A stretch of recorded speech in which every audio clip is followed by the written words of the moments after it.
It'll be fine. Probably nobody will see. I don't know. Probably.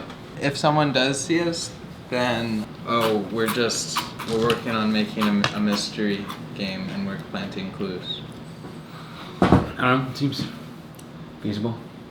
That's what we're doing. So those are the facts. Righto. Here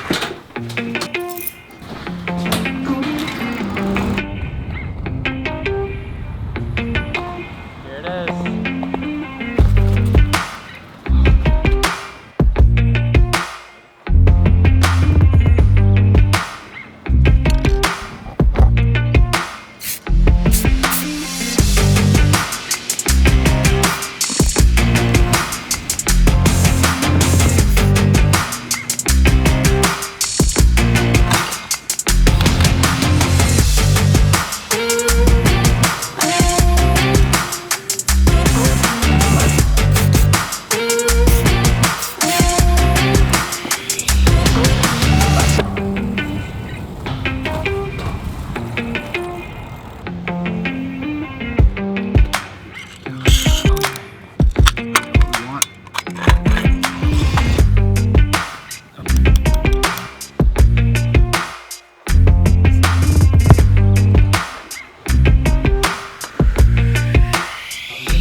It's just where this kid, where he gets his Z's. It's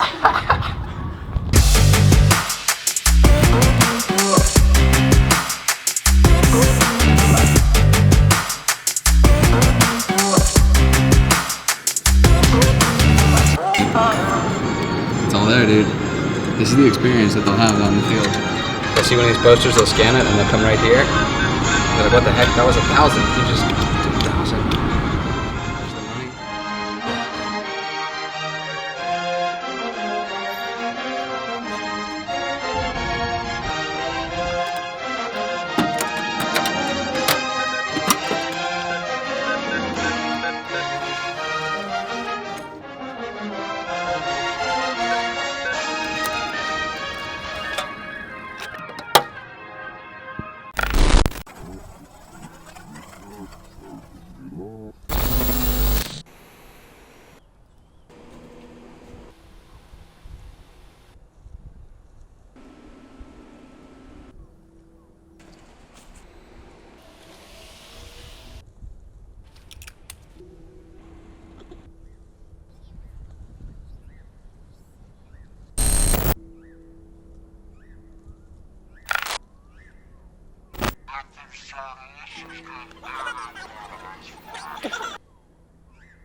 There it is. Josh, this could be a great thing. It could be. I mean, honestly, It's hard to tell, but it's really hard to tell. It might be a really great thing. I have no idea. It might be a complete flop, but hey. I mean, somebody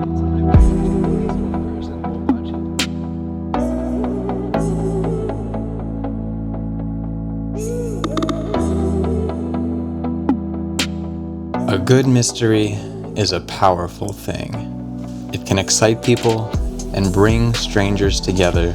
It's a chance for adventure that many only dream about. My name is Josh and my accomplice is Matt, and inspired by the online problem-solving communities formed from the mysteries of ARGs and Shia LaBeouf, our goal was to create a challenge that could invoke a similar community formation but on a local, physical level at the scale of a university campus. Every element of the game was designed in pursuit of this goal. Some parts of the game worked beautifully, and some parts fell apart and failed, as we would soon find out. But before we get into that, let me explain the whole thing. The video was broken up into 7 parts: the promise, 5 clues, and the deadline.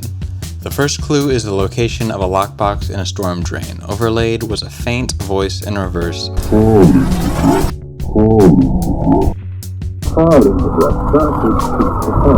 A Google search reveals the game reference and a code. Inside the box is a series of numbers and a music box comb. These will be useful later.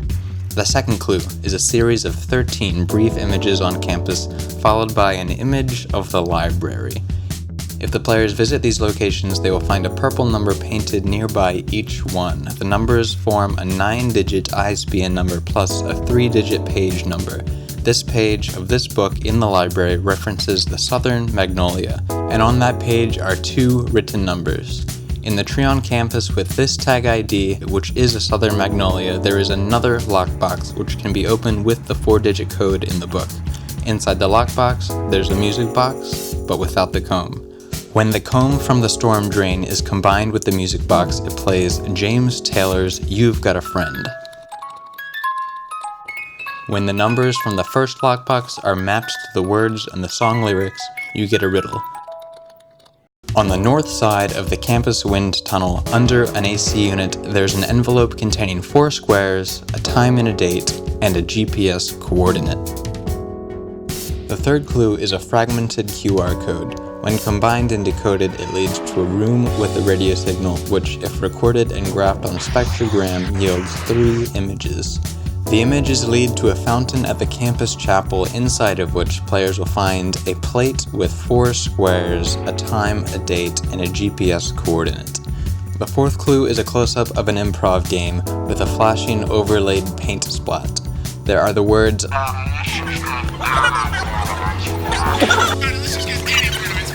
along with the text grape snow cone. Some students may recognize the paint splat and the game as a reference to Erasable Ink, a student improv group that performs every Friday in front of the library. If the group was offered grape snow cone as a word of inspiration, they would pop confetti in the scene, inside of which they would find a small note with 4 squares, a time and a date, and GPS coordinates. The fifth and final clue is a rock. On the underside of the rock is an engraving with 4 squares, a time and a date, and GPS coordinates. We made this clue intentionally easy so it could serve as an example and a hint to the structure of the rest of the game. Another hint to the structure of the game is the recurring 4 squares. Each appearance has a different corner darkened to signify that each piece of information is a quarter of the whole. The squares also appear before each thread clue in the video. The 4 dates and times at the end of each thread are identical. March 14th, 2017, 2:19 a.m. The GPS locations are unique. 4 benches spread across campus. At that exact time, representatives from the game will be at each bench prepared to deliver envelopes containing the 4 quarters of a code which, when combined, would link to one final video showing the location of the prize.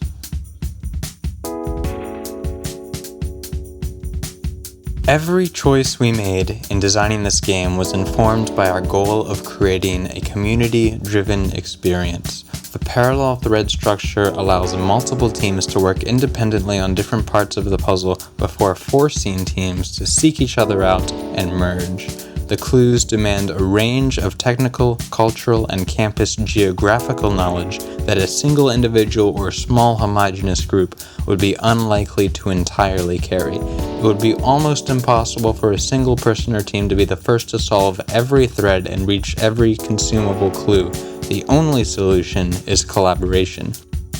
We make this clear in the description of the video.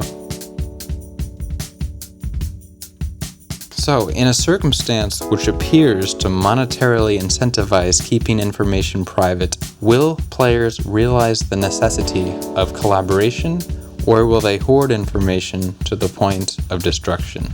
This is the true test. That breaking news involves a now 5-alarm fire at a vacant apartment building in College Park. The fire broke out just before 9:30 in the 4700 block of Berwyn House Road. Officials say the 6-story building is under construction. The fire at the ironically named Fuse 47 apartment building worked both to our detriment and our advantage.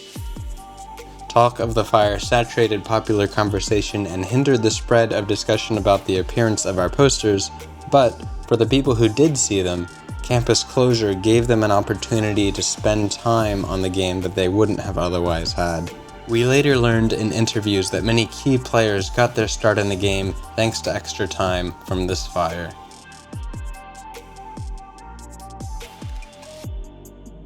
High up on the yak is, because I'm bored, let's create conspiracy theories about the fire. It's right there. It's right for the picking. It was hidden in there, so they burned it down. Yes. 211 views. 279 clicks. I'm surprised it's still getting clicks because the campus is closed. All the buildings that the posters are in are closed. We got a steady stream of views on the video, but it wasn't long before things started to go wrong. Alright, so it's about 6:15 on Monday, the first day that the posters have been up, and I just saw this comment on the YouTube video. Somebody already got to the transmitter. We don't know whether they actually got the information out of the audio, but we do know that the transmitter has been found. It probably warrants some action on our part that they took it. We might need to figure out some other way to get that information to people so that other people can actually work through that thread.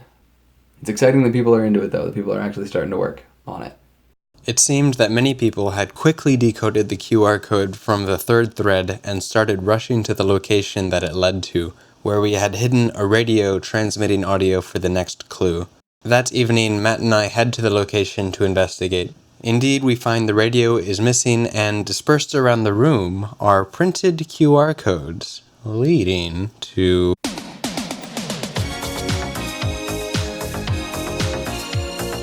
They lack subtlety. They do lack subtlety. And yeah, like the fountain rocks were all just totally disheveled. Like a bunch were just totally out of the water. They were all over the place. Like it wasn't, these people don't care. It doesn't seem like they care about the game. It seems like they want the money and they're just... Right.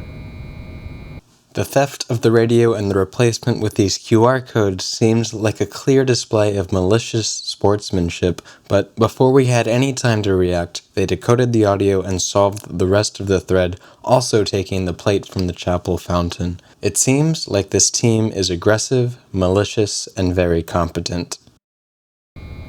Yeah, the problem is still they're the only team that's going to have any chance of winning.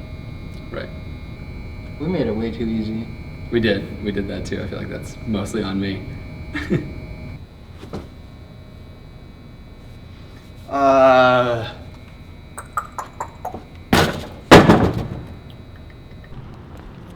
don't know if the money's the problem, right? The money might not be what's causing this antagonistic, aggressive. Yeah. There are griefers in the world. That's true. Just like in online ARGs, it's about the community building, right? It is. And I don't know what the secret sauce is there. There's not something you're after. You're after a story. You're not after a prize. You're after answers. Yeah, we built a zero-sum game and expected people to have fun together with it, which I still think is possible.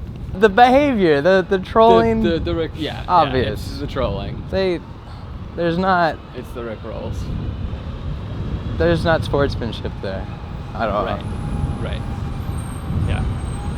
There's self-superiority.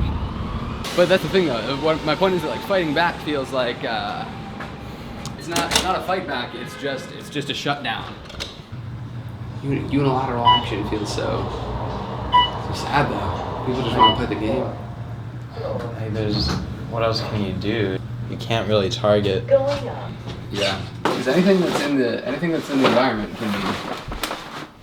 can be dismantled, and if it can be, I would presume that it will be, based on that the transmitter is the only thing that wasn't intended to be taken that can be taken. Okay, so my concern is that by saying if you don't give it back, we'll end the game, that's handing the game over to them in a sense.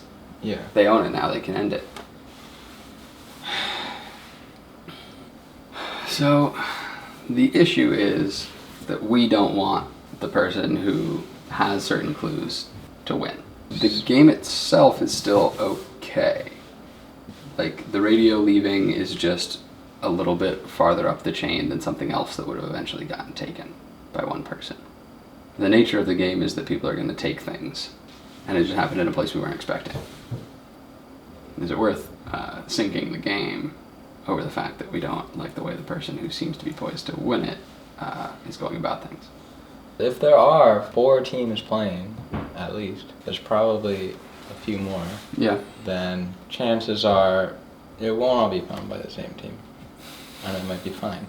Right. So the risk with that is if this one team that seems to be just barreling through does just get all of it. Right, that is the risk. If they do everything. We leave this as this is. Maybe see if they return it, maybe they don't. Doesn't matter. It all comes together at the end. If this many teams are in the game, I think it's most likely that we're going to have multiple teams in play by the end. Okay. So do you want to put the cone back? Earlier in the day, in our state of panic and anticipation that this power team would barrel through the entire game, we decided to remove the contents of the lockbox at the start of the first thread and replace it with a message to return the transmitter. But after cooling down and making this decision to just let the game play out as designed, we decided to head back out to the lockbox to restore its contents. It'd be nice. It'd be nice if they just looked at it as a nice thing that somebody did for the community at large. Hey, they made a cool puzzle for everybody. I think maybe they think of the people who made the puzzle as an extension of the man. Maybe. And it makes me empathize with the man. What I was thinking was, I don't know why you would do something antagonistic like that if you felt like it was the initial thing that you're antagonizing was done by sort of one of your peers, that you're a person that you relate to. But the fact is that people do antagonize and ruin things that were made by their peers and people that they relate to.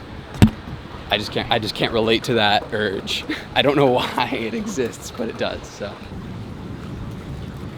You get it? Yep. Yeah, the note is still in there. Yep.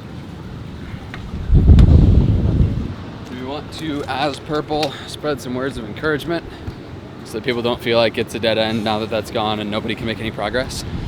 Right. Do you think they'll really give up? Because there's obviously more.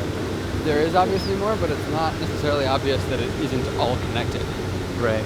I don't know why we didn't think of it before he did it. Josh, there's a lot of that. There's a lot of that today. Don't know why we didn't think of it before. There is a lot of that, isn't there? Lots of lessons learned.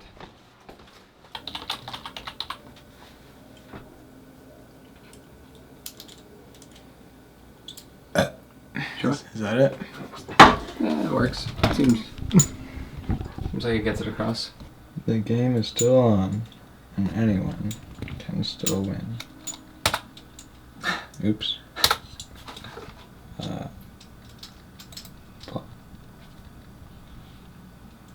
We do have a couple of wins in our column. People are doing it. People are solving the puzzles.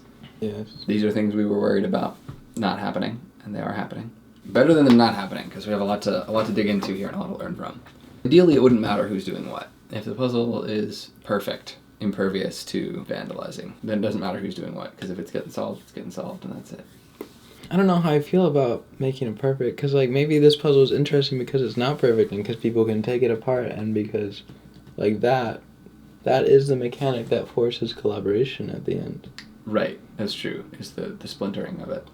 We would just need to make it harder to guarantee more that the teams will get different points. Right. That not one person can get through all of it before anybody else has got through any of it. Right. What did she say? She said in all capitals, just as you predicted. Did I find it? Is this it? Nice. Say, is that a yes? Or just come upstairs. What a power play. So mysterious.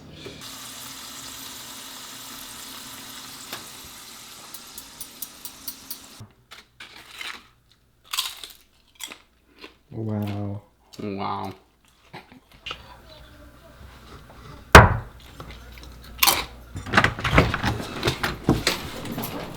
Hello. Hello, Lena. Hello, Josh and Matt. What is up? How's it going? Do come in. Do you want to come? We have much to discuss. I don't. I don't like it. We like put up posters last night. We had a couple of hits, and we woke up this How morning. did you find it? Yeah. Art search poster. Nice. Oh. Is that why people kept coming through art search saying they were on a scavenger hunt? Yes. Yes, Elena, tell us about it. Yes, actually, yeah. What do you know? Who? Just a bizarre number of people just kept coming into art search today. Like so many people. Like an annoying number of people. Yeah, they were obviously up to something. How obvious is the ink clue? Because very few people know. It's easy enough. It's a clip from an ink show, sped up, and like the audio sped up in the background, and then before/during that is like a slowed down. Just get any word of inspiration. In 3 frames during that is a suggestion. 3 words. Grape snow cone. So it's easy enough. People figure that out. They figured out the spectrogram in a second. They'll figure that out. I just think social knowledge is different from technical knowledge. True, and that's also was part of our intention to encourage collaboration as well, is to try to have these niche specific little knowledge sets that people have to ask around about. People are going to assault it all long before the bench deadline. I kept doubting Josh's instincts to make it really hard. I feel bad. You don't know how hard it is, you just know that the one part was really easy. It was easier than you thought it would be.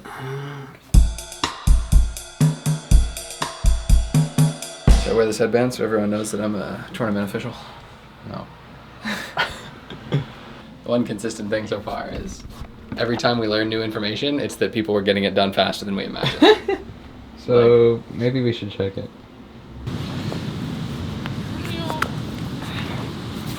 I think it's probably decipherable if you try really hard.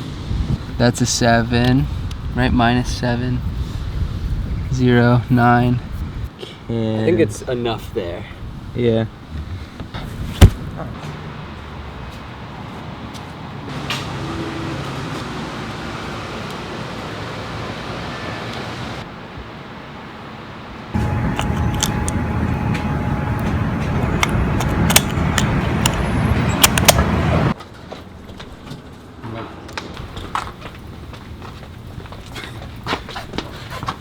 The complete trees of North America.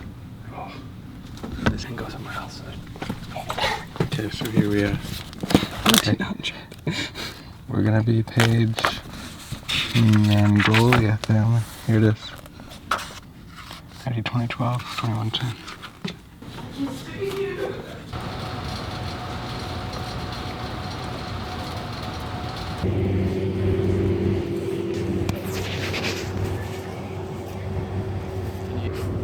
They're looking around. I don't know what they'll do if they see us. Oh, this guy's he's glancing so much. I don't know what he's glancing for. There are people walking by him all the time. Dude, they found our thing. It's so cool. There's something about really seeing it. Guy in the end also is looking this way, maybe? Could be looking at us. Yeah. Yeah. They all looked at us. Should we go say hi? I feel like at this point we're being creepy. And we should be friendly instead. Got a lead on the number? Yeah. Yeah, sorry, do you mind if I record? We're making like a documentary about trying to solve the thing. Cool. We're trying all the stuff. I was wondering what was going on. Yeah, sorry. I know, yeah, we noticed you guys looking, figured it'd be better to say hi than just be creepy.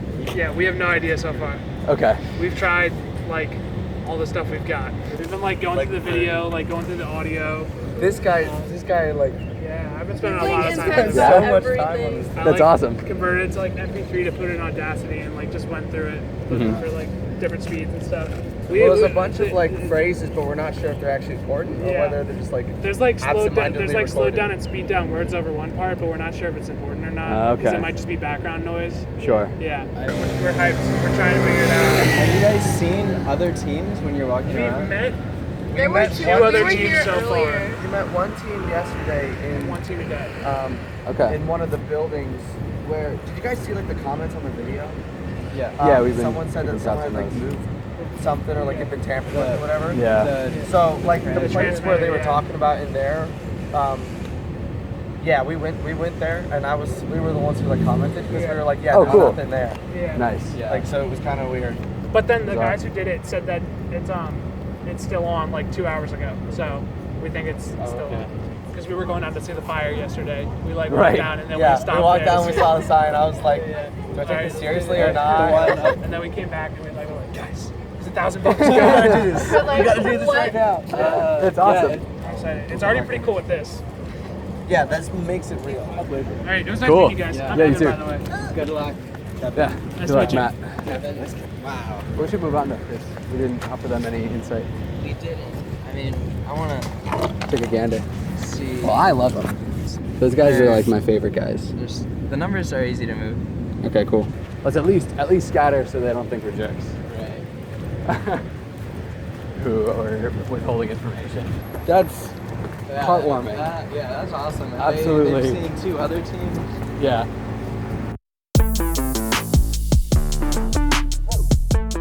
Today is the day of the first Erasable Ink improv show since the game started. Remember, the players will have to request grape snow cone as a part of a scene suggestion, which will be met with a confetti surprise containing the clue. Look, I found something odd in the confetti. What did you find in the confetti? Oh man, it looks like a clue. What is it? Incredible. What does it mean? It must be related to some sort of a mystery. Whoa!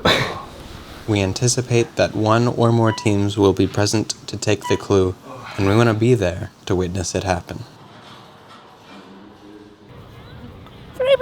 We're here at the University of Maryland on the country's largest academic mall. Oliver could be anywhere. He said, meet me at the mall. But it's so large. But it's the largest. How could we ever find him on such a large mall? Oliver's so cryptic. Wow, what do you see? No Olivers. Ah, No Olivers anywhere. we've got a call. Way to go, Oliver. Hello. Oliver, where are you? Oh, he says steps. Okay. Are you? We didn't know where to find you because it's the country's largest academic mall, so you could be anywhere. What's trapping? Throw down. Oh. Gloves off. Hey, how's it going? All right, debrief. We're documenting our progress. Excellent. The journey that we're on. Nice. The show is in 6 minutes. We're gonna keep an eye out for anyone who looks out of the ordinary. He claims to have delivered thousands of high fives over his illustrious career.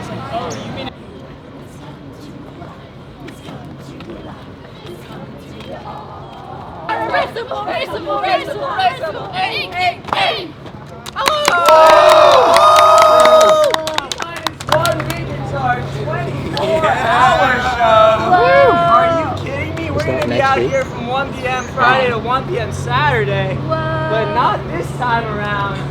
Sorry, folks, but this time it's just a 1-hour show. Yeah. So we're gonna start off with a conductor story. And that requires 4 or 5. So first off, for Ando, what's your favorite genre of film? Comedy. Comedy film. And then for Brione, anything at all, wild card box. Dreams. Alright, can we get a title for this story? The artichoke. The artichoke? What about the artichoke? Has landed. The artichoke has Larry found Joe.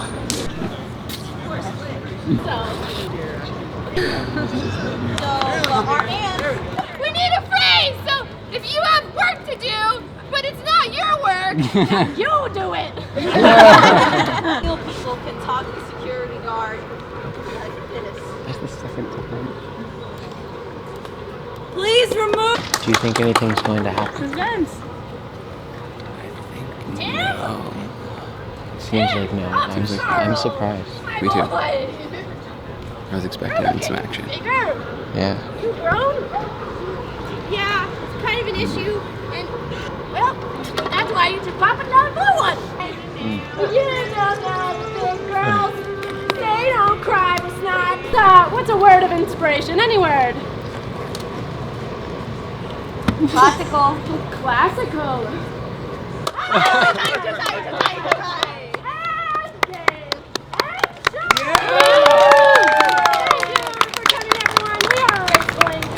Every Friday, 1 to 2 p.m. here on the steps of McKeldin, except for next Friday, we're performing for 24 hours, from 1 p.m. Friday to 1 p.m. Saturday. Gotta be the 24 show. That's it. What if they don't get it? Or the... I think 24, like, they'll have 24 hours. Like, someone's gonna say. I just hope that I can, like, keep it in my head. Yeah, we were hoping that it wouldn't have to be because I didn't want to like I think I will, though. put weird pressure to I like will. remember something I'll be for that fine. long. Hello! Hello! The next week was pretty quiet, except for a few comments on the video, which were our only way to keep up with the progress and attitudes of the teams. The week passed, and it was time for the final show.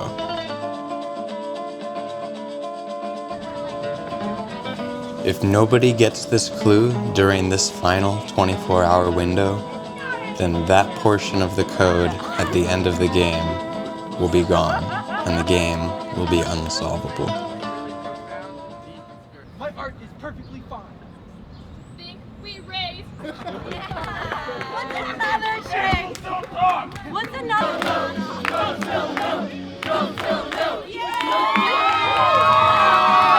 That if we get everybody in the bedroom next time, we could have a full house. Next time, why not now?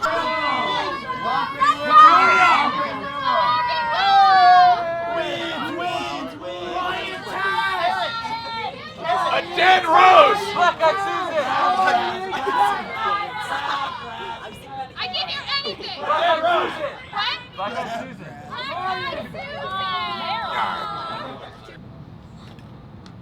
We are but two blades of grass. And you'll feel very serene. Yarr, black eyes.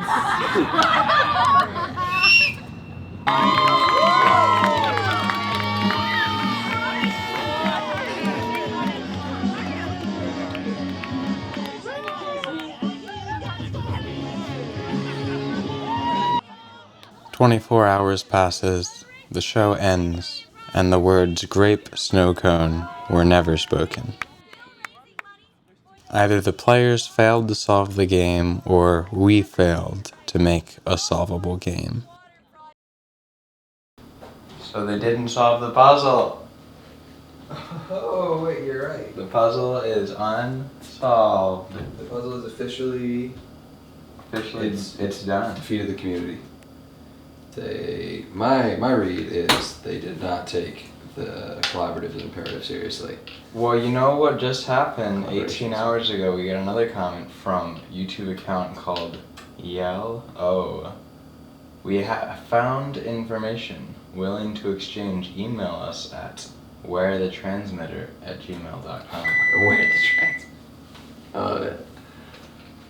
Willing to to exchange. So that's collaborative, but it's still competitive. It's a bargaining situation. Yeah. This would have been doable if you were one group. I mean, it would have been doable as they are. We just didn't get it.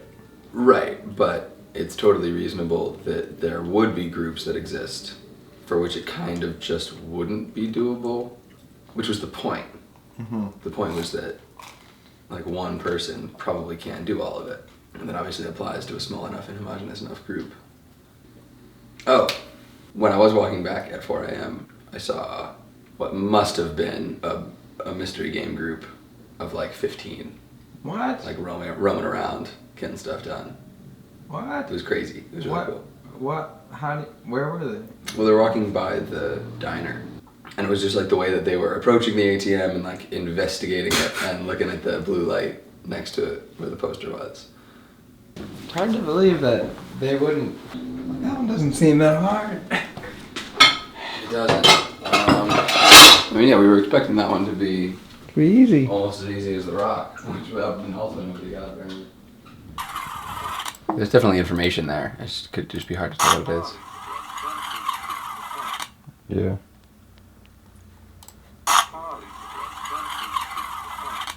Yeah, and you gotta have Farley. which has made me tricky too because it's not a very common name.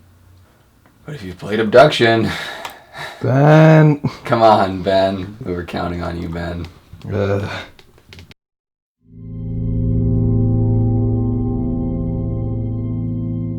Today is the day. The answer is later. What's the date, Matt? Today's date is Saturday, May 13th, 2017. Tomorrow morning at 2:19 a.m. People will be going to benches around campus.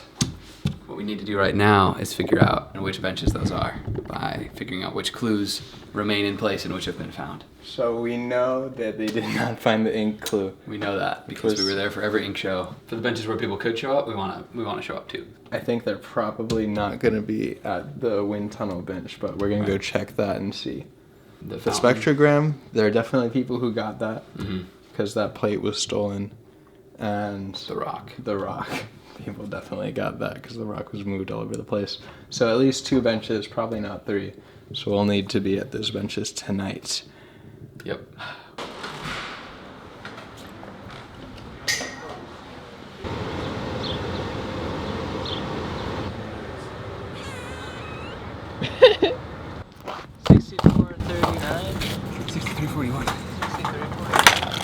Look how beat up it is. Look at this. That's awesome. Looks like people have tried prying it. Oh, really? Yeah. Oh, yeah. To no avail. Look at that. It's cracked. Wow. People have... So that's the seam on the back. It cracked right along there. And that. Yeah. Look at that. Look at that nick. Somebody went at this. Wow. How did this close? Shift it down. There we go. Yeah, like right in there. Like that looks beaten up. As though people have tried to force it. Okay. Alright. Let's re-zero it. It was all scrambled when I found it, so. Somebody really tried to smash this thing. They could see that there's a bug bag in there. Oh, you can. Yeah. I bet most of the scuffing is just from this. Yeah. Just from dropping it. So. Do you want to check the chapel plate? See if the version 2 is still there? See how many people we can expect at the chapel. And then, yeah, the tree and the wind tunnel will be unchanged. Yeah, well, the tree might, but they don't have this, so the wind tunnel's definitely fine. Oh, the tree might. So do you want to check the tree? Sure. Okay. Yeah.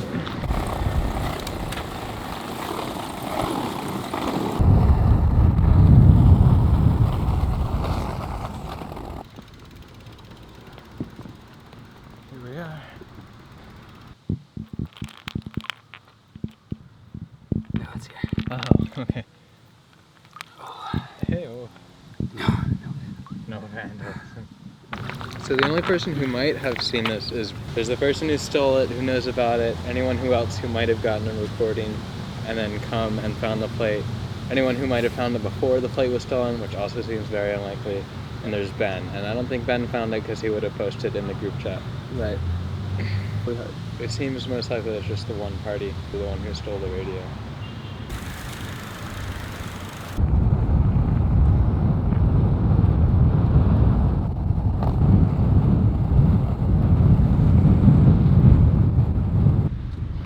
Back at the tree again. So what's the chances that they're gonna have this? They would have had to get all the ISBNs, interpret what's going on, go to the library, get the book, make the connection that it's a tree, and then come here and get the box. It seems a bit much. Yeah. The ISBN numbers, I think initially we thought might have been too hard, and then we thought they might have been a bit easy, but now it seems like they might have actually been too hard. Yeah. So we'll see.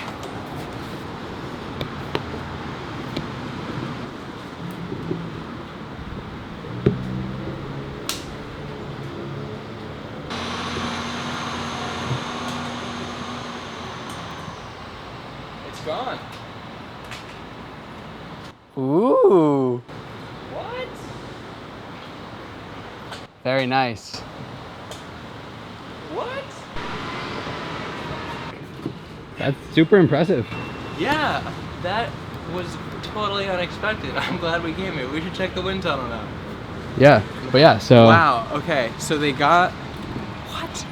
That's insane. I can't believe that. It was not at all what we thought. Maybe they weren't too bad after all. I wonder if it was the same people then who roughed up the box so much, because they probably figured that the other lockbox was the rest of the music box.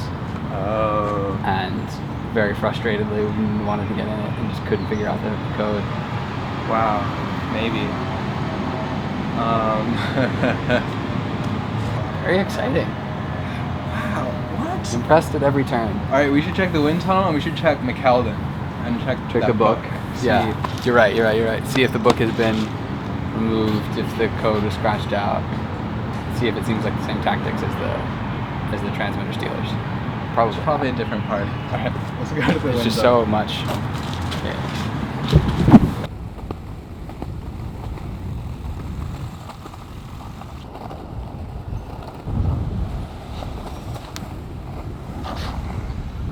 Alright, so what's the feasibility of them finding this one? Without the other half of the music box, they pretty much definitely didn't find it legitimately. I mean, they would have had to find the music box and put it back. So it's probably still gonna be here. It's pretty. Oh, it's still there. Indeed, there it is. Alright. So then that's a definite no on this bench. Right, because that's this bench. That means we only have 2 benches to go to tonight officially, but we're still curious about what's in that book.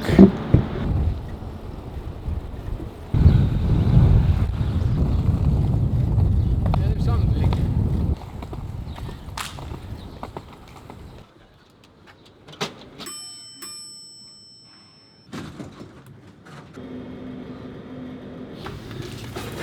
Where's the 91? No. Oh, they left it. Unchanged. Yeah. That's good. There it is. Yeah. So they're not out to destroy the puzzle. These people aren't. Yeah. Or at least they have a respect for books. Or at least they have a respect for books that we do not.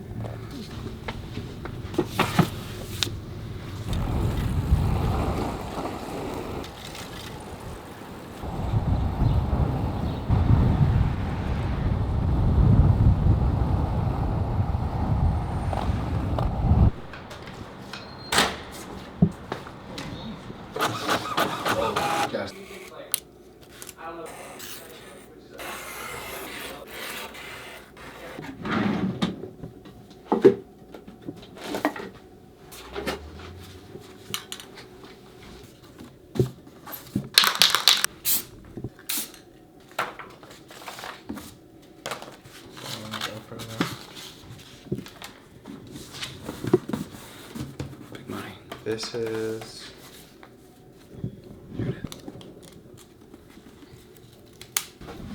I don't know how to predict a potentially kind of big-ish group of people. Like, who knows? They could be like, you know. Where's the bigger group of people gonna be? At the Rock at Night Hall. Okay.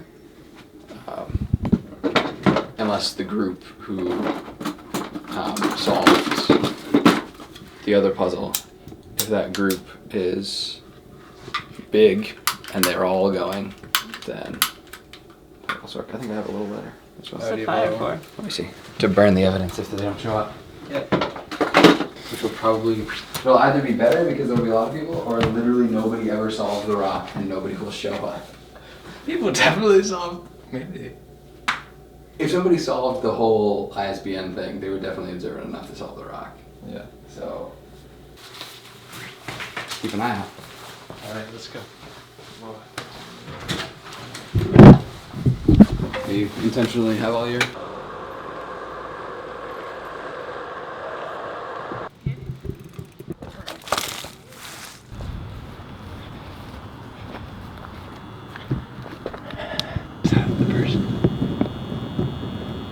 He's definitely walking slower than everyone else who's walked by this bench.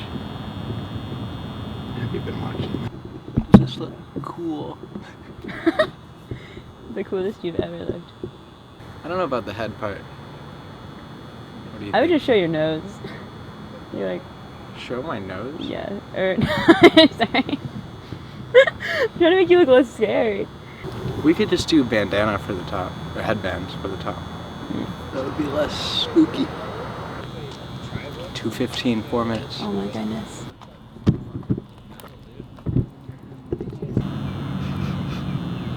Alright, 45 seconds till 2 minutes. Bye, Josh.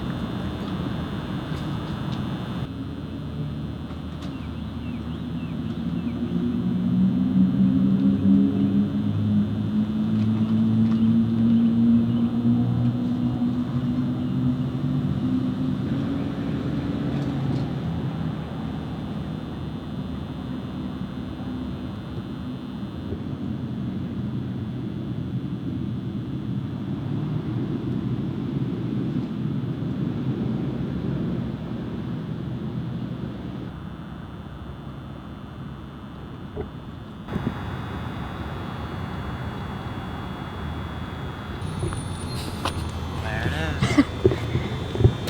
We did it. Man, that Jeep really drove by like right at 2:19 though. Oh, did it? Yeah.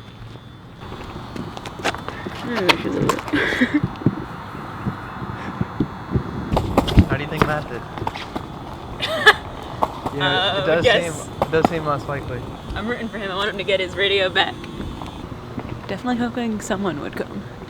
I was too. It's a little disappointing. I know that rock was flipped Right. a ton of times.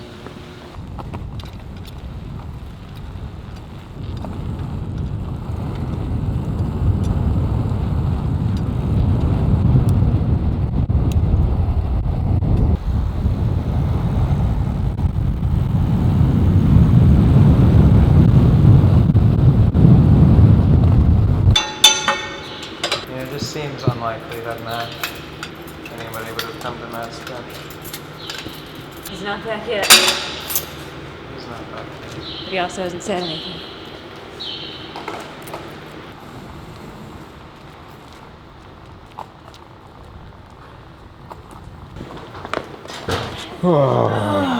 Hey! Oh, there he is. How'd it go? We burned it. When I rode by at 27, there was no one there. Okay. Josh, there were people there. At yours? Yeah. Are you serious? There were people at SBH. How many people? 4. What? 3 sitting on the bench, the 4th guy walked up, and I think they were part of the same group.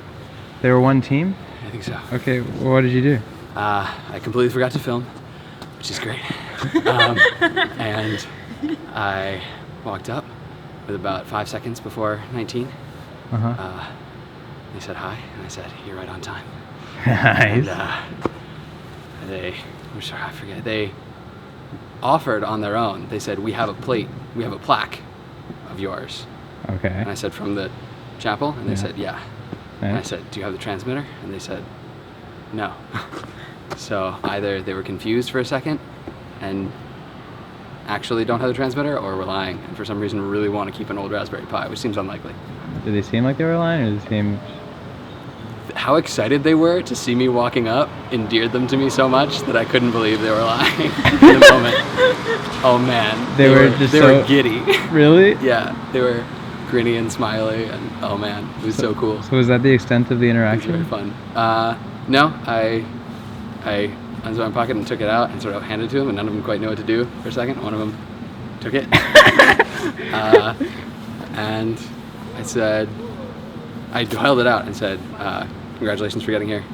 You earned it. And then they grabbed it and said, there's more to do. Whoa. I was like, good luck, work together. Have fun out there. Poor souls, though, they're done. They are done. But they really seem to be having a good time. I wonder if we'll ever get to see those guys again if we try to do interviews. That would be so cool. Yeah. And they saw from when I was up above the bench, they saw I was walking down the stairs, and Wow. it was great. Nice. It was very cool. Wow. Oh, that's so good. I really wish I had been filming it. Yeah, me too. And But nobody came to it the was rock. Very cool. The easiest Nobody one. found the rock. I thought maybe nobody would find the rock. That was my theory was everybody universally would assume that it's something hidden under the rock, Yeah. and it just wouldn't occur to any person to look at the underside of the rock. The one that we did as a throwaway, as like a literally, here's a freebie so you learn the rules. Nobody. Amazing. All right. So exciting. Very exciting. Can't believe we missed it. They were there, they were happy, they were into it. Alas, what a sad day. It's done. It's done. It is done. It's done. It is done.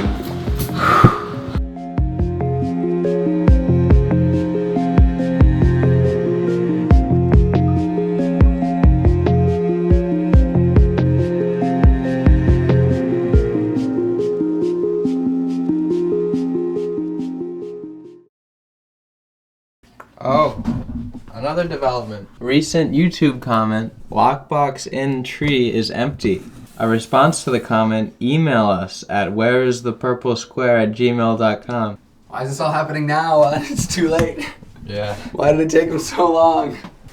Matt, there's also this other guy who, he says, I've got so many pieces to the puzzle at this point, I just want to find it no matter the score. Email me if you've got anything.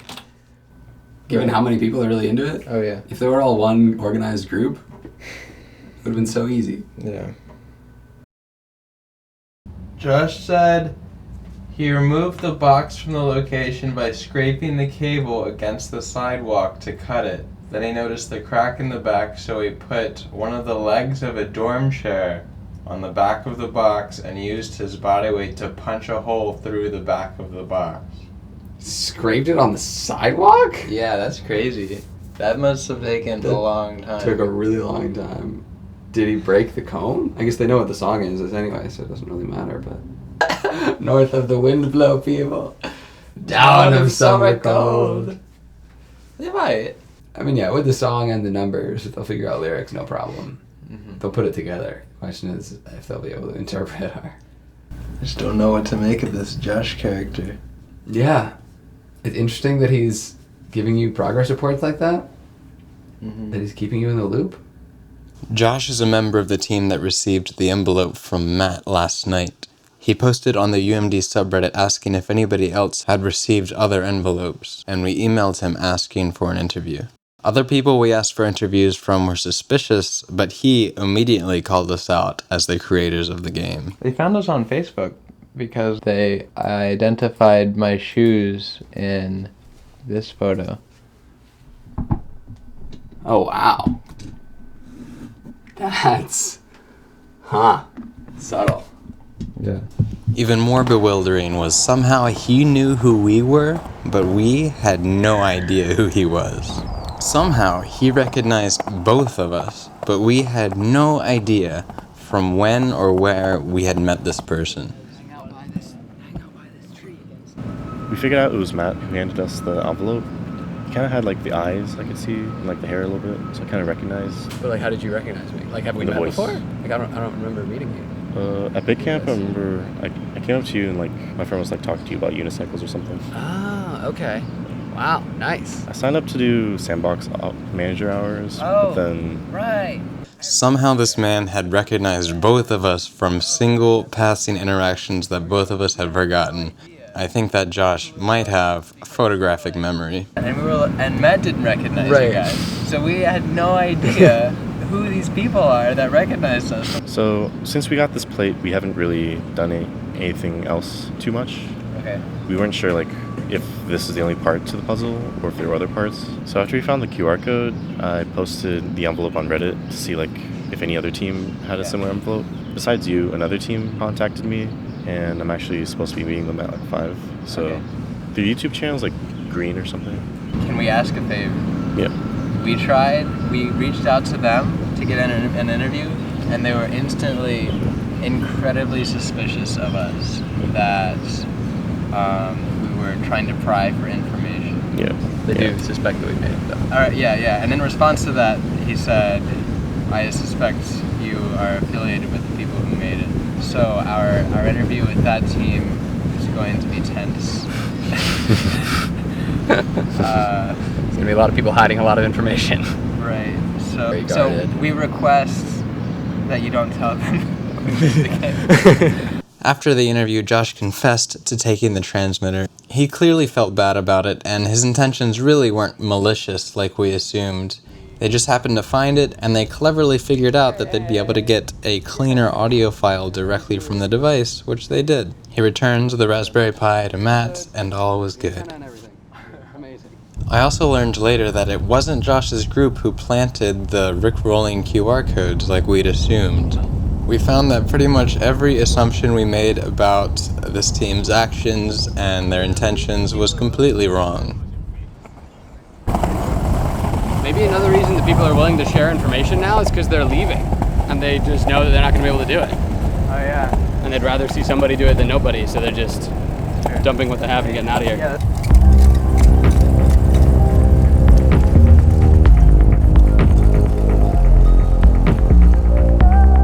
The next day, we head over to interview Green, who we know is the team that got to the lockbox up in the tree. In response to our request to talk to them, they were super suspicious that we were just trying to pry for information, and also that we were the ones who made the game. Hopefully they won't be so standoffish when they see our friendly faces. So we don't really know what to expect, but we're prepared for a tense interview.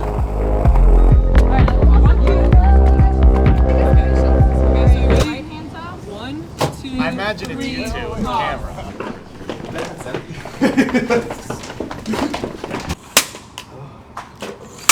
So why purple? What do you mean? Well, I mean, why'd y'all choose the color purple? How did we choose the color purple? Yeah. We're still pretty sure that y'all are associated with people who made this whole thing. Okay. Everyone's been suspicious of us, so I guess we can't blame You guys have been the most suspicious of us by far, though. I mean, it's the right thing to be suspicious of, because if you're coming to us for information but you made the fucking game, then of course we're just going to tell you everything we know. Yeah, I mean, I'd rather you guys be associated with people who made it. But I think it's too late now to do anything. Yeah. Or might as well talk Yeah, about I mean, everything. fuck it. We might as well. So it's pretty wild. So we got all these numbers. There's 13. So we're like. The group explained everything they've gotten to so far. They did find the code on the underside of the rock, but they misread the date to be 5 days later, so they didn't get the drop date. They did get all of the ISBN numbers, and they put together the whole thread up to the tree lockbox, but they still hadn't figured out how to get into the storm drain lockbox.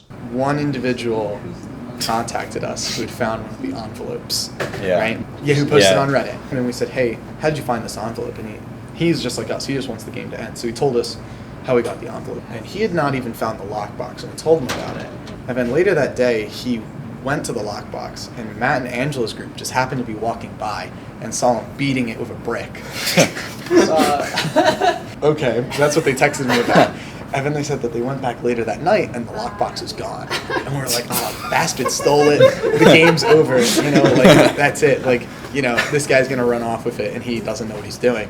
And then I got a text from him. Got it open. Do you want to see what's inside? With the music box comb and the numbers from the lockbox, they quickly were able to solve the rest of the thread and get to the envelope by the wind tunnel, with the bench drop date and location for that thread just a few days late to get it. And inside the envelope was another date and a time, and that's what we had found in 3 places so far. So there, in that plaque in the memorial garden, and then underneath a rock outside the chapel. Yeah. So there's 3 dates and times. The time is all exactly the same to the minute, but there's 3 different locations on campus. So our theory is that there's 4 paths, and the creators wanted 4 different groups to accomplish the 4 paths independently, and then meet up with the 4 pieces that they got from the envelopes, and then there's some other piece of the puzzle after it. That he wanted all 4 of those groups to have to collaborate on the second phase of the game. We want this on the record so that eventually it gets to the creators and they find out what sort of fucked up things they've done. Climbing the admin building. So one of the locations was the administration building, right outside of Wollaston's office. Side note, when Matt and I planted this ISBN number, we had no idea that it was the office of the president of the university, but apparently everyone playing the game figured it out pretty quickly, and this made for some pretty fun stories. Yeah, it was like 2 in the morning. He boosted me up, and I got up onto the little ledge right outside his office, wearing a Spider-Man.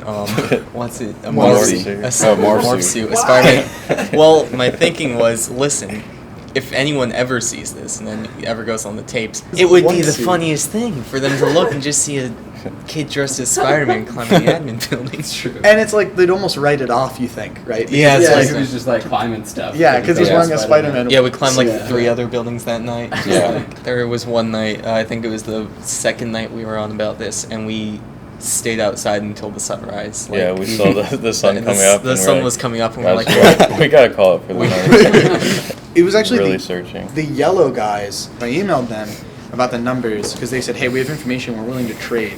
At the time, I was being a little conniving. We weren't really trying to cooperate then. Mm-hmm. We were just, we wanted to win. Earnestly, we wanted to win. I don't know why they told us, but they told us, they showed their hand. They told us how many numbers they had found. Mm-hmm. We didn't even know that there were that many numbers. They said, we found 8 and we're looking for these 3 or something. Mm-hmm. And we were like, there's 8 numbers? Like, I didn't, I didn't know that. But I guess they thought that it was just so obvious that there'd be numbers at every place that they like kind of showed their hand. because they're going in the day. That's yeah. They showed their hand a little bit. There's a couple other times where people kind of showed their hand a little bit. And we tried to keep everything very close to our chest the entire time. It was only when we met Matt and Angela's group that we actually like came clean. And even then we didn't really come clean because when we first met them, I was like, okay guys, like don't say each other's names. Like we got to be real secretive about this because I didn't know, who we were about to meet. I didn't know what they were about. We didn't know how like conniving they were about to be. So we wanted to like be more conniving than them. And then as we were sitting there, they were discussing. We like overheard them whispering, like, "Wait, do we tell them about?" And then we heard them, and one guy was like, "Yeah, just like let's just be transparent." And I was like, "Okay, guys, listen, I got to be honest with you. We've been holding out a little bit." But there were multiple moments where we came out with everything we had. Yeah. Did it tend to be when other people were clearly being transparent, then you would just also match that? Yeah. If we hadn't met with Angela and Matt when we did, I don't think we would have gotten what we got. And certainly if we didn't meet with Josh, then he wouldn't have broken open the lockbox and given us the contents. Right. We started Facebook messaging Danielle. At first, it's funny because when we were Facebook messaging her, we were still in that sort of conniving, we want to win mentality. And she was very much in the let's collaborate and get it done together mentality. So she was feeding us information. And we weren't. You were just taking it. We weren't really giving much back. We were like, "Oh yeah, we'll go check that out," and then we're like, "Oh yeah, we didn't find anything, but we found things." And I feel a little bad about it now that I'm saying it out loud. Okay.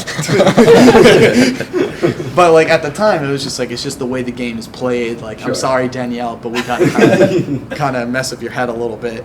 And it's interesting because now that's exactly the mood that we're in.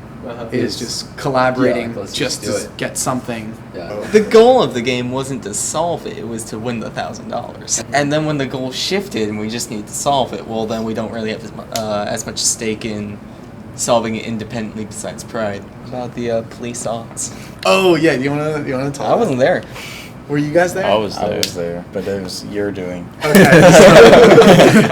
So we were at the Rock really late at night on a Friday. So we're checking out this rock, and it must have looked really suspicious because we're all crowding around this rock, and these 2 girls get off the bus at the bus stop there, and they're dressed up they clearly just got back from a party or the bars or something. I looked over and I saw her taking a Snapchat story of us. And I kind of wanted to say something snarky about it, but as I was getting up to go say something snarky, oh yeah, taking a video of some nerds at a rock, huh? That's funny.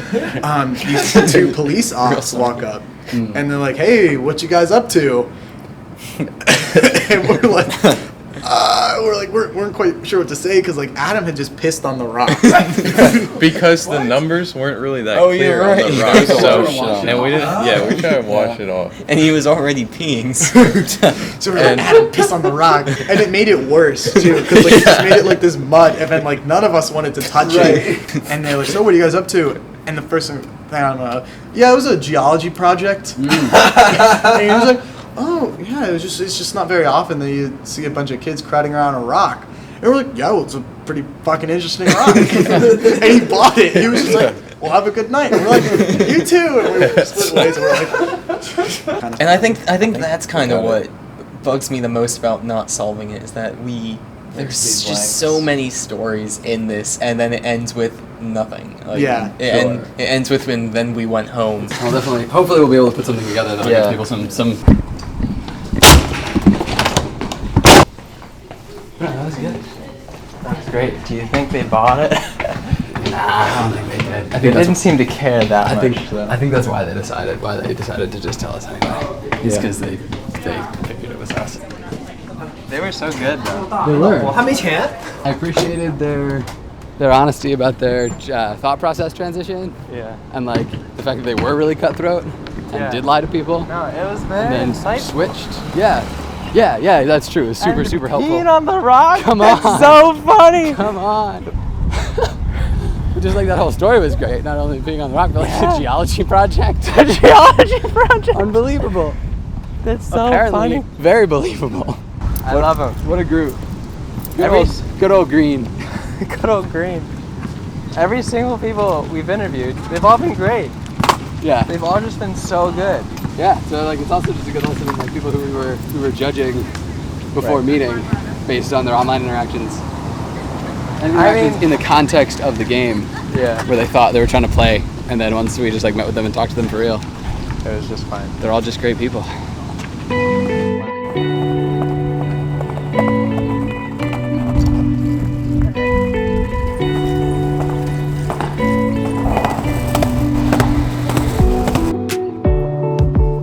Next up, Matt and I head to Chipotle, where we've offered to buy lunch for Matt and Angela, which was that group that Green was talking all about working so closely with. Yeah, it's been pretty neat. It's we only got involved Monday, but we've come a long way since then. With very little sleep, very little studying for actual finals, although I had 5. It was really fun to hear their side of the story of their developing relationship with Green and how that started as very conniving and slowly developed into a very trusting and close relationship. These two were super fun. So we were on the way to the dining hall and he ran into someone he knew who was sitting at the sewer playing with the lockbox, and he was like, "Hey, what are you doing?" And then she told us about it, and we kind of decided that this is what we'd be doing all day long. And this is on Monday. Danielle's group actually sent us a map of all the locations, which was so helpful. Mm-hmm. So we went around and just started finding all the numbers. That took all night, pretty much until like 2 a.m. And then we had all 13 numbers. Yeah. Some of them very tough. I mean, the one in the admin building, we didn't want to wait till night. So that was our first one. Yeah, we just walked in and like, we got in that first like little glass box, and I just turned to her and I'm like, all right, just follow my lead. So then we just like walk right past the reception people, and I'm like thinking to myself like, all right, we just need to get in one of these offices and like see if we can see the balcony. So like we make that first left, and I just look up, it says Office of the President right there, and I'm like, this is just not gonna go well at all. So I'm like getting in there, and we like start to open the door, and the door right to the right of like that first glass door just opens up, and the president just walks right out, and we physically just like run right into him. And then we just kind of like look at him and just give him a quick little nod and just walk right in. Then the lady on the other side's like, "Can I help you with something?" Kind of just explain to her what we're doing, and she's like, we're like, "Can we go out there and look?" She's like, no, you can't. We were kind of like, all right, can you look for us? She's like, I can, but there's not gonna be a number out there. Like, just look. So she looked, and then she came out and she had a number. We showed them the video, and their mind was just blown. Like, Yeah. it was kind of like just watching their reaction was so funny. They were like, if you find it, come back here and tell us. We're like, we will. They wanted She us to was so find it. excited when she found the number. Yeah, she was like, like, yeah, it was really cool. It was just like, what a great start to this like whole adventure. Just like physically run right into the president. Have nothing good to say, so just nod your head and keep walking. That was our first one, and we were just really excited. That was kind of like running off the adrenaline. We found all 13 numbers. Then we were like, oh, what should we do after this? And we're kind of just thinking, and it was like 2 o'clock, so we're like, we'll sleep on it and wake up tomorrow, see what we can do. Then we wake up to a text. Yeah, Danielle's group had figured out that it was the ISBN number. Well, Danielle had sent us the like picture of the book, and that had the tree ID number, and we found that immediately. Like, we just woke up, found it, and we booked it to the tree. Matt climbed up the tree, got into the box, and it was empty.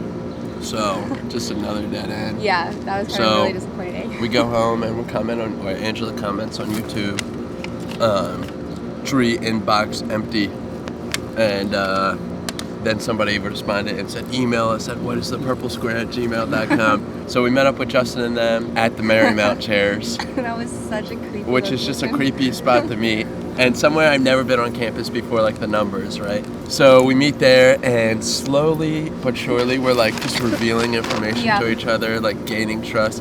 Every like 5 minutes, we'd be like, or they'd be like, If we're being totally honest. if we're being completely transparent, like, we already know this. But we went beforehand too. We were like, we're gonna tell them this, and then maybe like, this and this and this. Just kind of like piece by piece to kind of like feel each other out. And that's totally what they did too. Yeah, and it was like really cool. Honestly, I thought it was pretty cool to see how like every time we extended our hand, they kind of like requited it with a little bit of trust. All right, this is fucking nuts. So I had a 10:30 a.m. exam the next day. The night before that, they had planned to go to Night Hall at 219 to see if like they would come every night until someone got the envelope. I think we should just tell them. I think we should too. Okay. At this time, we didn't trust them completely yet. So me, Angela, and Joe got all dressed up in black and hid by a pile of sand by the track and field and observed them from afar to see if anybody met up with them, to see if they would tell us the truth, if they got the envelope or not. That was kind of insane. Yeah, definitely just kind of a thing, I guess. We got back to our dorm at like 3 a.m. and then we're like looking at the video again, and there's 5 like splashes of water and like 3.5 steps. So we're just like, what could this be? Like, what's going on? And like, so it's like 4 in the morning, and then we're like, we just gotta go there like right now. There's no way we're just gonna sit here. Yeah. So we wake up Joe. We all have our headlamps on, and we're like in the fucking fountain at 4 a.m. just like looking around the headlamps, and people are just looking at us. And Justin and Owen run down, and we look for probably another 30 minutes. It's like 4:30 now. We're like, there's nothing here. I've got a final at 10:30 a.m. So I'm like, let's just go to bed. So we're walking back from the dining hall. And this kid is sitting there trying to break open the box, and so then Matt goes up to him and is like, hey man, like, don't vandalize the game, like it's a big rule. And the only comment that they posted was, don't vandalize the game. So we were like, hey, don't do that. We sat down and we were like, yeah, this is what we have, blah blah blah blah blah. And he was like, oh yeah, like I have the other part of the envelope. And then we're like, oh, like you've been in contact with Justin and like all them. And he was like, yeah. He had a brick, and then he was like messing with the wire. He wanted to cut the wire so he could take the box back to his room to work on it. So we were just like, hey, we're still working on it. If you want to take it on Friday, like no big deal, everyone's leaving. But we're still working on it, so just leave it here. So then we went back to the dining hall later. It was like 10 o'clock or something. The box isn't there. The wire's gone, everything's gone. So I texted him and I was like, hey, so I took the box. Can you let us know what's in it? He didn't respond, and we were like, bless you. And we were like, well, he's not gonna respond. Like 12:30, we're both just like hanging, like we're getting ready to like go to bed or whatever. We get a text, and it's from Josh, and he had sent us what was inside, and it was the piece of paper that said Taylor and the numbers. Not only were we going to bed, but I'm just so sick at this point. Got an 8 a.m. final the next day. It's like 12:30. We're laying down, and I'm just fucking dying, like so sick. Angela gets a text with the stuff, so then we just pull up the lyrics. So we figure out what it says, and then we sent that to Justin, and then they figured out the first 3 words. Yeah. But they were headed to get the stuff from Josh. Yeah, they went to go get the stuff from So Josh. while they were doing that, we did that. Obviously, the wind tunnel building. So we're like, all right, fuck it, we'll get out of bed. So we go there, and we're like looking around, and then they find it underneath the air conditioning unit. It's an envelope. It's possible that someone already picked it up. And it's possible that they come every night until somebody picks it up. So we went, and we sat at the benches. 219 rolled around and went away, and nothing came or went. Then we walked home and in sad defeat. It's been a lot of fun, for sure, dude. And we, literally just a total. Last night, I was just studied for comp for like 1 hot second real quick, and that was the only final I studied for. Math and just other shit, just took them, you know. Yeah. So they actually all went pretty well so far. I've gotten back some really good grades. So I've been thinking, this is a good way to spend finals week. It was really interesting because usually when I take a test, I'm like really tormenting over the answers I choose.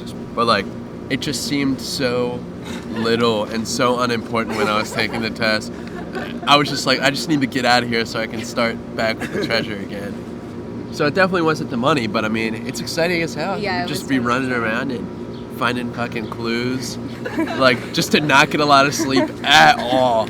But it was really cool to see the trust evolve between our group and Justin's group.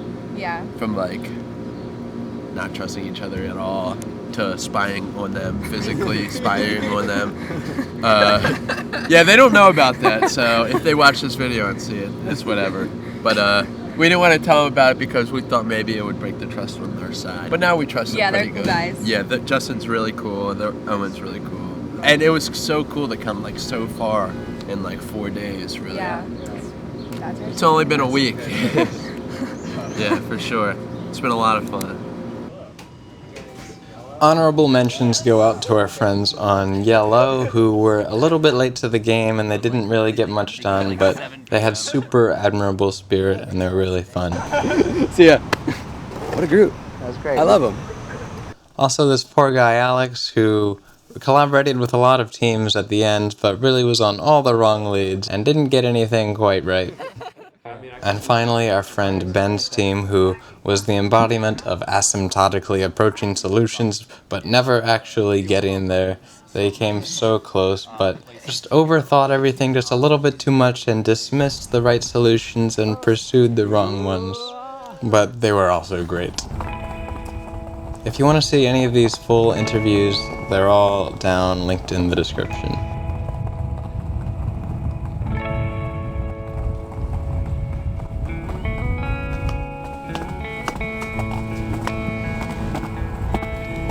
So what did we learn? And was this project successful? I'd measure success with 2 questions. Did we design an effective puzzle? And did we achieve our goal of crafting a community experience? The answer to the first question isn't super clear. Either the players failed or the puzzle failed. It would be acceptable for the players to fail, but not for the game to fail. There were 3 points of failure. First, the rock engraving was mostly legible, but the green team did misread one character. We should have carved it deeper and larger. That was a failure of the puzzle. Second, the storm drain audio was never deciphered. There may have been too much noise to pull out the clue, or the content of the clue was too obscure. I think this could have been solved with more people attacking it, but I'd still attribute failure, at least partially, to the game. The last failure, the ink clue. I think this may have been a fine clue, but there was just nobody in the player population that could solve it.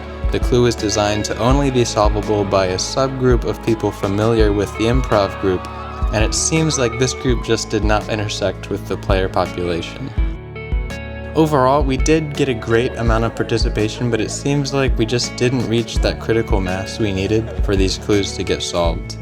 This itself could be attributed to a failure to sufficiently market the game, or it could also be because a lot of teams burnt out when their spirits were crushed after their radio was taken and they thought the game was unsolvable.